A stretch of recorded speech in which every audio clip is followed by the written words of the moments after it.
Hi. Hmm.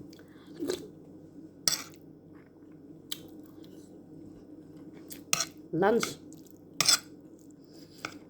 Munggos nga akong gisagulag daghan kay gulay nga Chinese cabbage unya spinach. Nya gisagulan pa na kog manok. Hmm. Muna siya ang akong sudan. Hmm. Hmm. Nya ako lang i-share ba sa inyo nga dinhi dahil sa Amerika guys.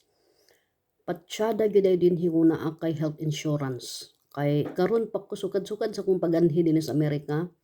Karon pa ko na ay mga laboratories, mga doctor's appointment nako no. Nya karon gibil ko nila no. Gibil ko sa hospital nga akong diin didto ko nagpa laboratories check up. Niabot karon adlaw nga akong bill. Unya ako ikuan sa inyong pila. Ang akong overall total sa akong bill sa hospital is 4,400 something or ibutang na lang nato round of 4,500 no. Unya ang gibayad sa akong insurance kay naamang ko insurance ang gibayad kay 3,600 no. 3,600 dollars ang gibayaran nya. Ang ako na lang nabayaran out of my own pocket is $700 na lang ang akong nabayaran.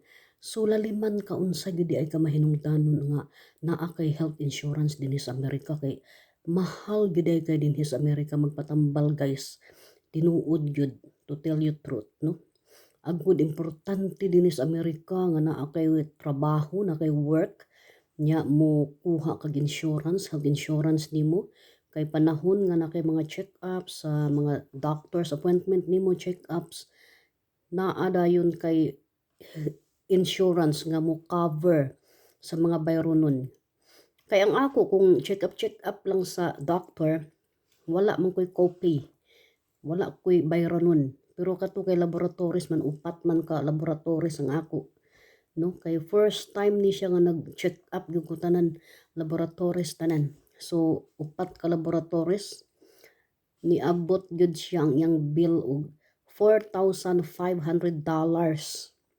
Nya minus ako insurance nga 3,600 dollars na ako'y bayronon nga $700 no.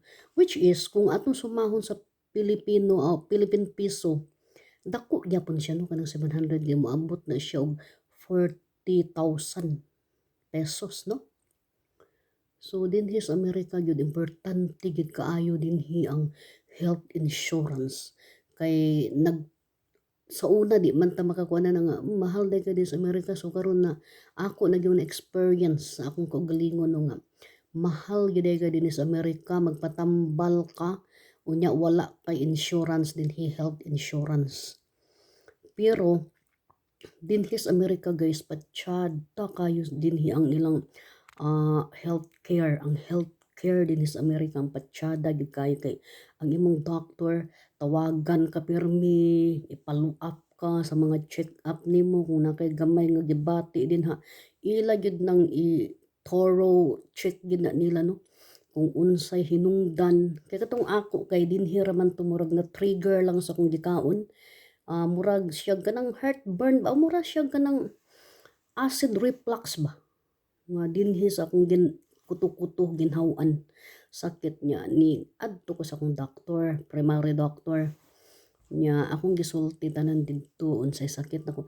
Ila dayon kong gi-follow up sa mga laboratories dayon CT scan, ultrasound tanan-tanan.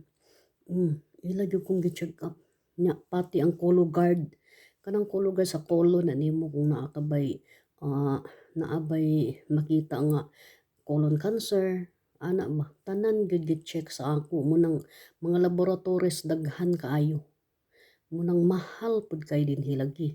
Munang muanhi ka sa Amerika manarbaho ka dinhi nakuha kag health insurance kay panahon nga mag-adto ka sa doctor nimo at least covered ang imo sa imong health insurance.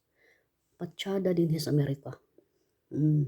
Patsyada din sa Amerika guys, kay ang mga doctor din di gyud kapasagdan, dili pareha dia sa ato nga. Pag adto na to sa doktor, nilala na itong sakit mo nang uban, dali ra kayo. Matingala na lang ka nga grabe na. Dinhi sa Amerika maagapan gyud bisan pag imong sakit din dinagko kanang mga cancer kung magpatambal gyud ka dinhi. Maka-live long life ka pa dinhi sa Amerika. Inana na siya. Ako lang gi-share no kay first time man ko nga naka-experience dani no kung unsa gid ka mahinungdanon nga naa kay health insurance dinhi sa Amerika. No? So mao lang to ako ikasulti karon. Bye and take care everybody.